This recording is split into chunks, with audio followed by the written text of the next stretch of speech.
as soon as the infant comes out of the womb, they are subjected to comparison.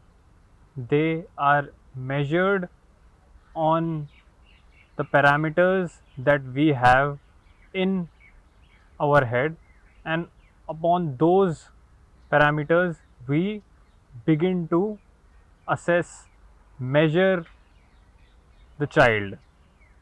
We would say that the eyes are too big, the head is small, the nose is round, the smile is bright, etc. So, since childhood, we are compared, or we ourselves indulge in some sort or some form of comparison. We are compared by others with others, and then we ourselves compare us to others. It seems that comparison is something that we knowingly or unknowingly, consciously or unconsciously indulge in. And this comparison, this measurement that we do is based on a sort of an inefficiency, a insufficiency that we feel within. At its core, comparison comparison comes out of a feeling of being insufficient within, and in this insufficient feeling is what leads to comparison. It looks out and thinks that what is outside is actually sufficient, and if I were to have that, that would make me sufficient also. All comparison is born out of this feeling, emerges from the ground of inefficiency, insufficiency. One has to be insufficient, one has to have a feeling of inadequacy within for them to be able to look outward and judge or conclude that it is the thing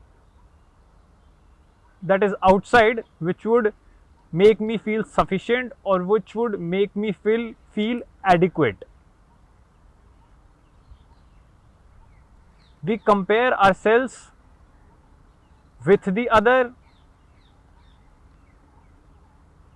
When we are young, we compare ourselves with the other in terms of how good they are in sports or in studies vis-a-vis us.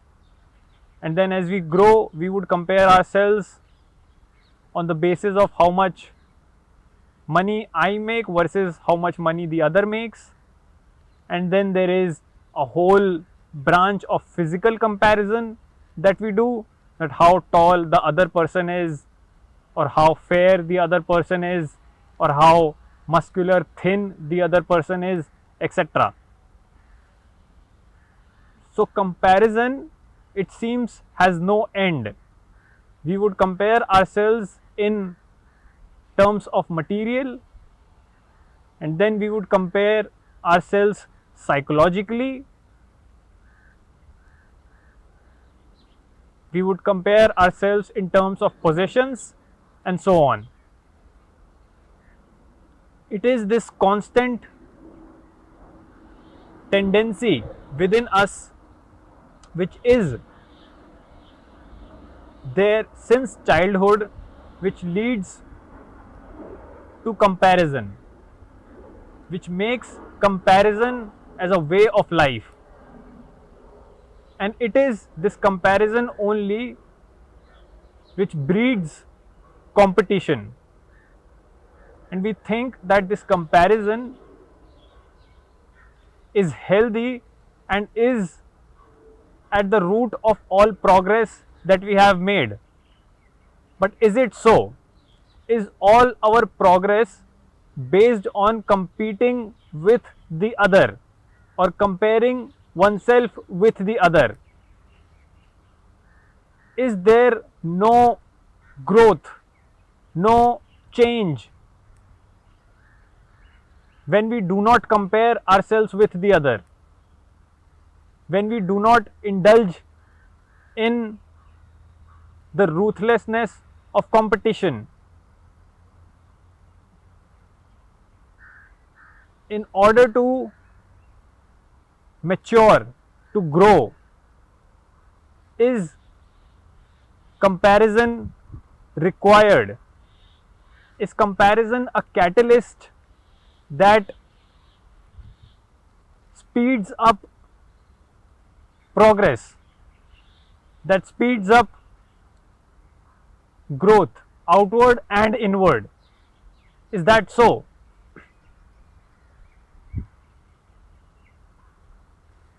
Is there something else apart from comparison or this insatiable drive to compete that could lead to progress and growth, that would lead to inventions and discoveries?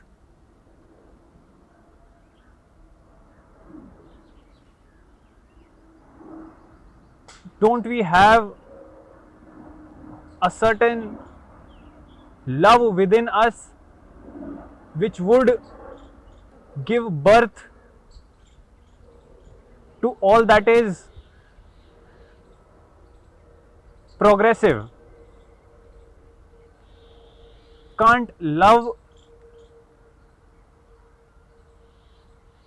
pure love towards the thing, towards what one does, towards what one is, be that catalyst for growth, inward and outward?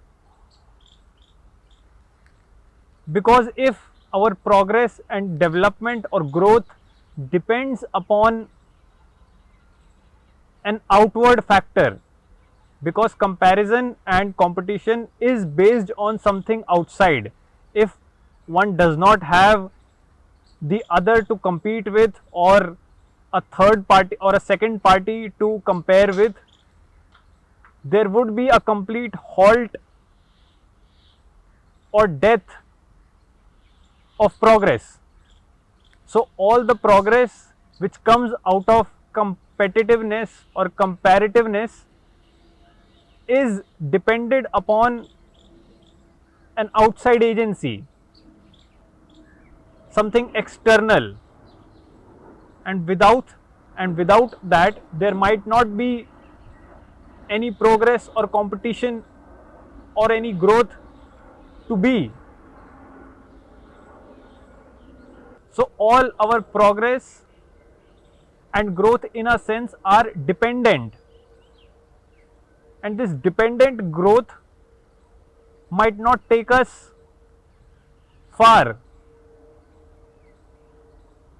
It is the unadulterated love that one has within can be the driver of the beauty, the growth, the progress outside. And without this love, we are doomed to this dependent comparative growth that we indulge in.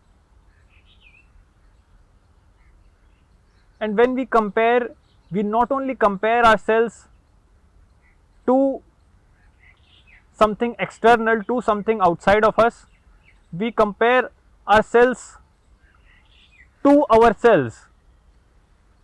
When we are young, we would say that probably life would be better when we are old, and when we are finally old in terms of age, we romanticize the childhood that we had, and then we would say, oh, those were the times. We would think about settling down and say that probably settling down would give me a sense of stability, and when we have finally settled down, we think, no, the freedom, the spontaneity that I had before settling down, that is what was exciting.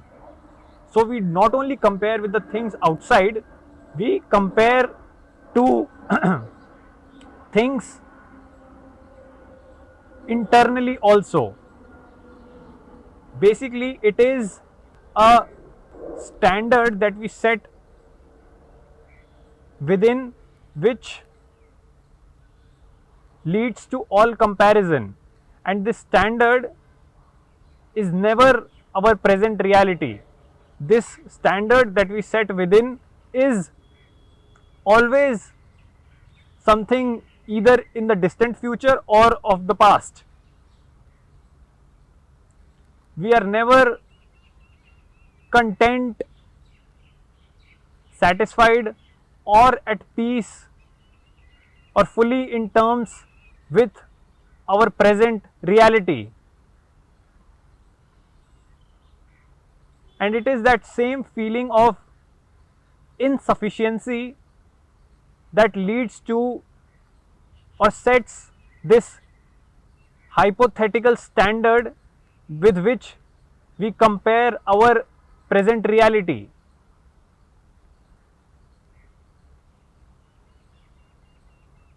And so we have to ask ourselves that where is it that we get this hypothetical standard or the parameters upon which we compare ourselves.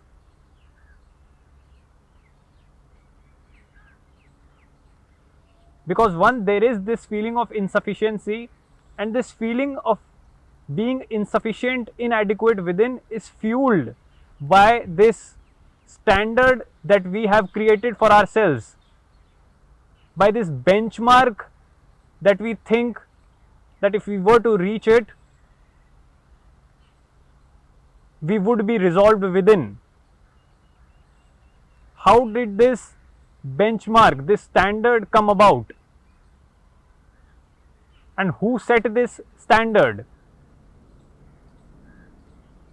What was it that influenced us into believing, into blindly trusting these standards, that they were the thing to achieve or possess, and that without them, whatever our present reality is will always be inadequate, incomplete. And it is this standard, this outside, this benchmark which is a result of outside influences, it is that benchmark which will complete us.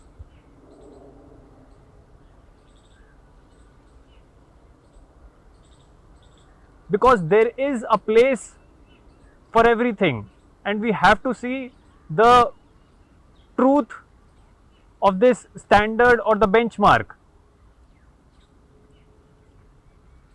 How rational it is for a flower to compare itself to a tree. A flower can easily be self-conscious if it is made to believe that it is the tree that you have to aspire to be.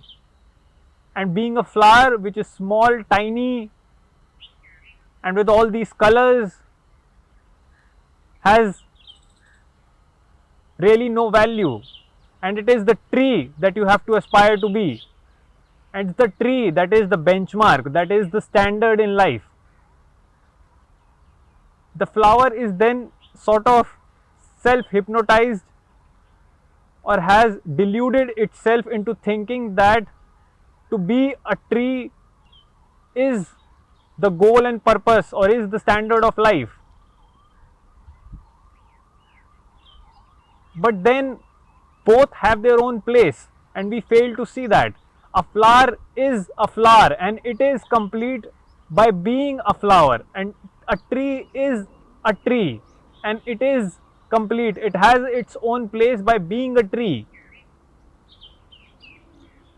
And actually both are part of the one ecosystem. And when we separate ourselves from this unity of one ecosystem, this separation only breeds comparison.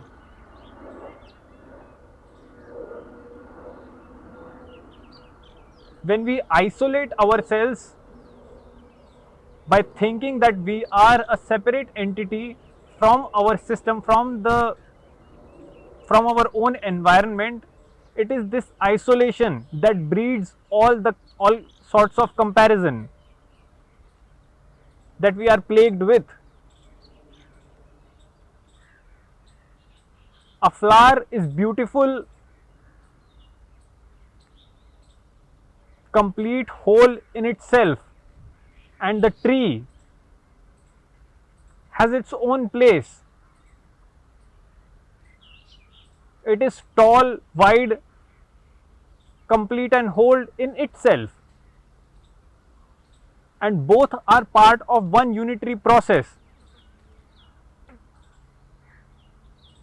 And if the flower ceases to be the flower, or if the tree ceases to be the tree or competes with the flower to being a tree, if the tree competes with the flower to be a flower, and if the flower competes with the tree to be a tree, it is the collapse of the whole ecosystem. It is the collapse of the flower and it is the collapse of the tree, because the tree has separated itself from the flower and the ecosystem and the environment it is in, and the flower also has separated itself from the tree it is on and the environment it is in. The separation is illusory, it doesn't exist. It is only when we isolate ourselves that this separation comes into being, and from this separation arises a feeling of inadequacy, insufficiency, and from that inadequacy and insufficiency we compare. So it is a complete equation. Separation leads to isolation, isolation leads to a feeling of inadequacy and insufficiency, and it is that inadequacy within, that insufficiency within, which leads to comparison, and that comparison, that this whole cycle which ends up in comparing ourselves to the other, this whole cycle then again leads to feeling us isolated, and it's a whole cycle which repeats itself again and again until we see its functioning, until we are aware of its structure. We are doomed to continue to function in this comparative, competitive way.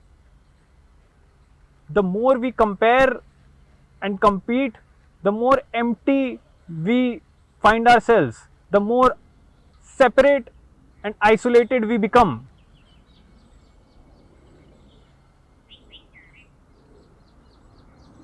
All comparison then leads to dullness. We dull ourselves by constantly comparing, and as a result become mediocre, because we have seized or completely neglected and ignored who we are, who we really are, who I really am, without looking or being aware of this inward process that gives rise to comparison. we will be always plagued by this constant feeling of comparison, mediocrity and dullness. And our mediocrity will then make us more mediocre, our dullness will make us more dull, and so it is a vicious cycle that we find ourselves in again and again. If we are to think that it is comparison, that it is competition through which we shine, if anything, this sense of comparison and competition only leads us to darkness, to a place where we would always find ourselves escaping from. This constant sense of comparison and competitiveness will give rise to a dullness within that we would find insufferable, and then again take refuge in comparing ourselves and competing, and in the process make ourselves more mediocre. Failing to realize and to see this complete cycle leads to the destruction of oneself. We destroy ourselves by comparing, by constantly assessing and measuring ourselves with as against to the other, with the other. We cease to be when we compare ourselves. The feeling of inadequacy and insufficiency, which gives rise to comparison, gets deeper, stronger than ever. Being inadequate within, we think that it is the things outside of us that would complete us, that would fulfill us, make us whole. And in seeing that whatever we may do outside, whether it is a comparison or finding pleasures or seeking refuge in instant gratification, whatever we are to do outside can never make us complete, whole within, because this inefficiency, this inadequacy, this feeling of incompleteness exists within, and nothing outside of us can make it complete, can fulfill it. We have to understand that everything is wrong or that is incomplete, fragmented. Everything is here, and this is our inward reality, and what we operate on is here, which is outward. We think that doing everything outside, that's seeking for fulfillment from outside sources, seeking pleasure in things outside, comparing ourselves, competing with the other, all of this would somehow treat this insufficiency and inadequacy within. But it has to be treated here only, and when it is treated here, when it is treated within, then we see that all the efforts that were here outside of us were futile, were really not required. And when we have worked here, when one has gone into deeply and seen the inadequacy, the insufficiency that we feel within, only then there is action which is whole, which is complete here outside.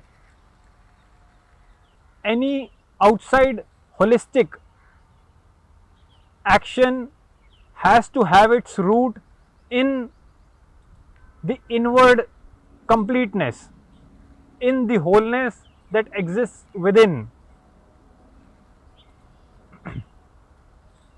Because this movement of inward and outward is one. Whatever we do outside is the result of our condition within. And if we have not understood, not gone into how we are inwardly, then everything that we do outside would not cure what is within us.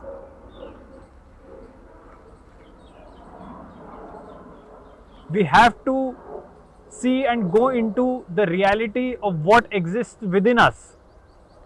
And only that understanding,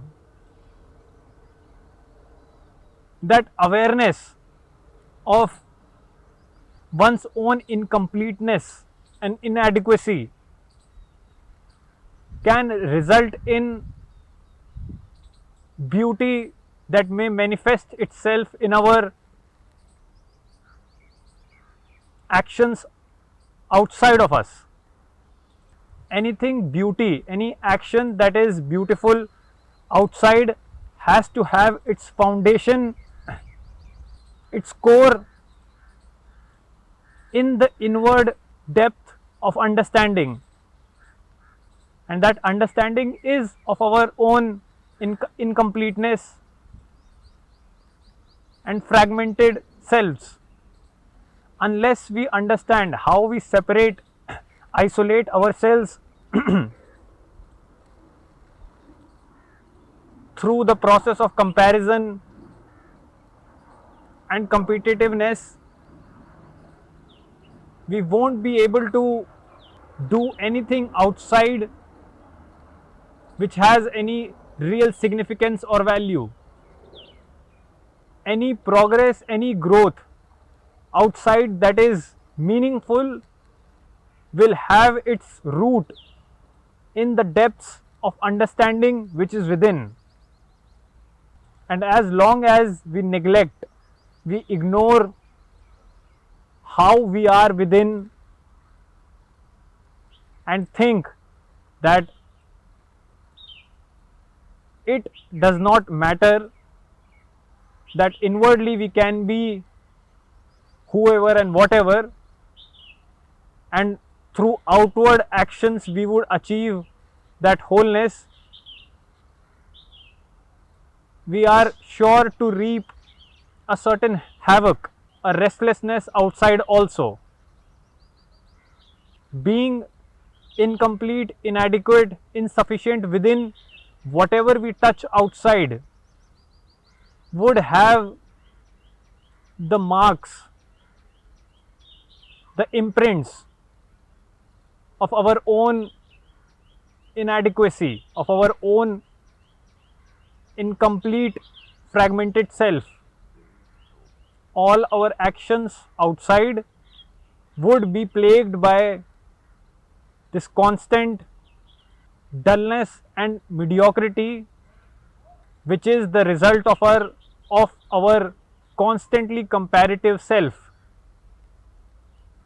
Any progress or growth that has to happen outside will always depend on something external, would always have a standard which is the result of everything, or is an accumulation of everything that is outside. And thus that growth would be average. It would not be progressive in the real sense. It may appear to be, it may look like that this is progressive and this is growth, but since this growth, this progress is the result of, is dependent upon something outside of it and not a result of one's depth of understanding or love, it will always come up short, because all growth and progress is within respect to the human, because the material does not grow. All the arrangement or experiments that we do with the material leads to growth which is relative to us, and we would find that this progress, this growth that comes out of a sense of comparison or competitiveness, it would fail to address the human being completely, wholly. It would take care of the human in parts, in fragments, but the need of the human being is not fragmentary or divided at its core. The human seeks completion, wholeness, and whatever is fragmented can never address the fundamental need of the human, which is to be complete totally, and thus it will fail. It would be inadequate,